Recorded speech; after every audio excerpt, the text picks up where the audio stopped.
Hello, and welcome to Mark's Excel Tips. Today's video is the 6th in a series of 10 tips for charts videos. After going through these 10 charting tips, you'll be faster and more efficient than ever before. You can find the links to each of these 10 videos in the video description below. Let's get started. If you find value in this video, please give it a like to help others find our videos. Tip number 6, create multi-level labels. Wouldn't this chart be better if it had another level of labels at the bottom that organize the columns by either fruits or vegetables? In cell G14, type the word fruits. And in cell G17, type the word vegetables.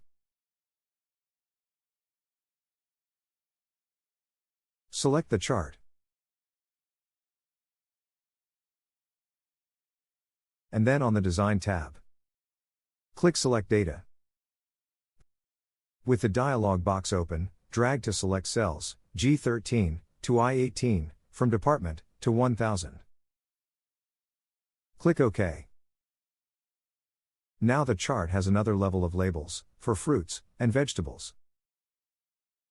One thing to keep in mind is this only works if your rows are already organized in groups. In the example below, the rows for fruits are grouped together, and so are the rows for vegetables. That's it for today's video. If you enjoyed today's video, please give it a thumbs up and subscribe so you don't miss any of our future videos. Thanks for watching and have a great day.